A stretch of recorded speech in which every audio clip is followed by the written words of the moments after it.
Hey, it's D here. I hope you guys are enjoying our Snapshot reviews of our new publishing partner here, Principles of Real Estate Practice from Performance Programs.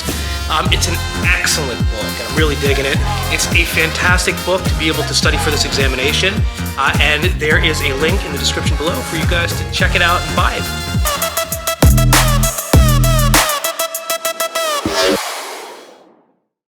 Okay, let's get into the snapshot review here of Unit 6, transferring and recording title to real estate. So first off, title to real estate, we talked about legal and equitable title. We defined the big picture of what these both are. Legal title is ownership of the bundle of rights, and equitable title is a conditional right to legal title subject to an owner's agreement with the buyer and the creditors. All right, so we want to know what is the difference between equitable and legal title. Notice of title, how ownership is evidenced to the public. There's actual notice, which is knowledge acquired or imparted directly through demonstrable evidence. Example would be presenting and inspecting a deed, visiting a party in possession. Constructive notice, which I think is important, is knowledge one or could have obtained as presumed by law, imparted by recording in public records for everyone to see. How do we transfer title? Voluntarily by grant, a deed, or will, or involuntarily by descent, escheat, eminent domain, foreclosure, adverse possession, or estoppel. Deeds of conveyance. Instruments of voluntary conveyance by grantor to grantee. All right, that's the standard. There has to be a delivery and acceptance of this deed. Legal title transfers upon the competent grantor's intentional delivery and grantee's acceptance. In torrens, title transfers upon the registration.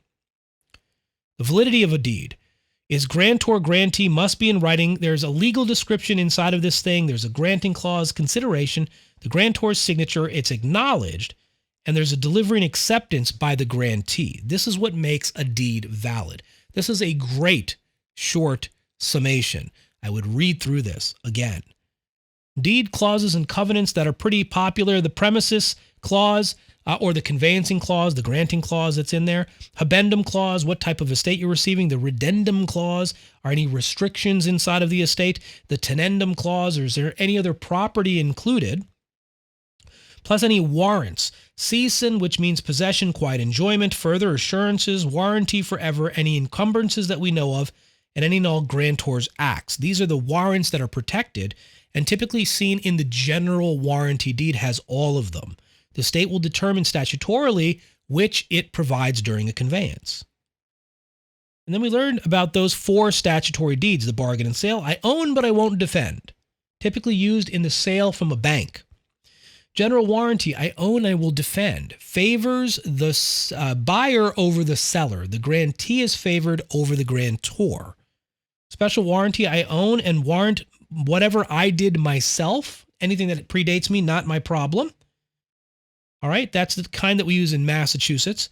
Quitclaim deed, I may or may not own and I won't defend. So we only use quitclaim deeds when we're trying to cure clouds on title, where you don't use this deed to transfer ownership. All right, those are the statutory deeds. Then we had a couple special purpose, used for different purposes to contain certain interests or by certain parties. There was a sheriff's deed, for example, a tax deed. So these were the ones that we looked at. And then there was a transfer tax, which it goes state to state on the conveyance based on the price of the property. For example, here it's $4.56 per $1,000 of sales price. And we looked at conditions when we do not need to typically pay a transfer tax, generally accepted from state to state. An example was if we're doing a direct family member transfer, or if it's for a much smaller amount of money or consideration. Then we looked at what a will was. A last will and testament was a voluntary transfer to heirs after death. The maker is known as the devisor or the testator. Heirs is known as the devisee. And a devise is a gift of property through will. We learned about 4 different types. We learned about witnessed, holographic, approved, and non-cupative. I would say witnessed, holographic, and non-cupative might be the ones you want to memorize. Validity of a will. You have to be an adult, competent, indicates last will and testament, signed and witnessed. That's a big one. You might want to see that for your exam. And then we define what is probate.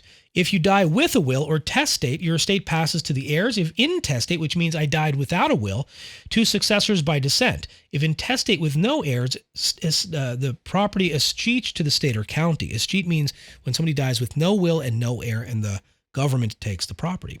The process is to validate the will, validate, settle claims, pay the taxes, transfer the balance of the estate to the heirs. Then we looked at a couple of involuntary title transfers, descent and escheat. We found with no will. Foreclosure, we lose title by forfeiture. Eminent domain, that's something you definitely want to know, loses title to the public for the greater good. Adverse possession by claims of the rights or color of title, continuous, notorious, and hostile possession. One example, in some states you have to actually pay the property taxes. Estoppel is being barred by prior acts or claims. Title records, all instruments affecting title must be recorded. Give the public notice, protect owners, protect lien holders against any claims. We have something called the chain of title, which is in essence the history of ownership, successive property owners from the original grant to the present owner.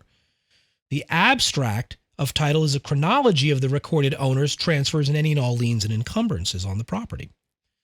We looked at the recording systems, local property recording systems governed by state law, and then there's this Torrens registration system, which requires court action initially.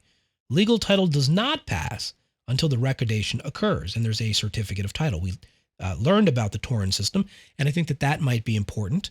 Title evidence. Need to prove marketable title. That's a vocab phrase I want you guys to know, as well as who owns the property. So title evidence and requirements. Forms of title evidence, a Torrens certificate, and title insurance. Those are the two real forms of ownership evidence. An attorney's opinion letter helps support these, and so do certificates of title. Okay? All of those are title evidence, but the two primary ones are Torrens and title insurance. Remember, there's owner's policies and there are lender's policies.